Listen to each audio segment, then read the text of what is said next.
দেশের জ্বালানি খাতকে শক্তিশালী করতে দেশীয় সম্পদ ব্যবহারের উপরে বর্তমান সরকার বেশি গুরুত্ব দিচ্ছে বলে মন্তব্য করেছেন বিদ্যুৎ, জ্বালানি ও খনিজ সম্পদ মন্ত্রী ইকবাল হাসান মাহমুদ টুকু। সকালে দিনাজপুর বড়পুকুরিয়া কয়লা খনি মিলনায়তনে মত বিনিময় সভা শেষে সাংবাদিকদের প্রশ্নের জবাবে মন্ত্রী এমন মন্তব্য করেন। বলেন, গত 17 বছরে ফ্যাসিস্ট সরকার দেশ শাসন করেছে, তারা দেশীয় সম্পদ অবহেলা করে বিদেশ থেকে আমদানির ব্যবস্থা করে। Bashundhara public school and college 2026 শিক্ষাবর্ষে ভর্তি চলছে। এ সময় উপস্থিত ছিলেন নারী ও শিশু এবং সমাজ কল্যাণ মন্ত্রী এজেডএম জাহিদ হোসেন, জ্বালানি প্রতিমন্ত্রী অনিন্দ ইসলাম অমিত, জাতীয় সংসদের হুইপ আখতারুজ্জামান মিয়া সহ মন্ত্রণালয়ের ঊর্ধ্বতন কর্মকর্তারা।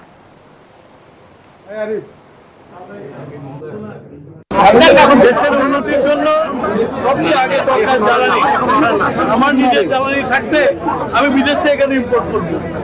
এই জন্য আমরা বসেছিলাম কিভাবে সবাইকে সন্তুষ্ট করে সবাইকে একসাথে নিয়ে এসে আমরা যেন আমাদের নিজের দেশের জ্বালানি আহরণ করতে পারি এবং দেশের উন্নয়নের জন্য ব্যবহার করতে পারি, সেটা নিয়ে আলোচনা করি।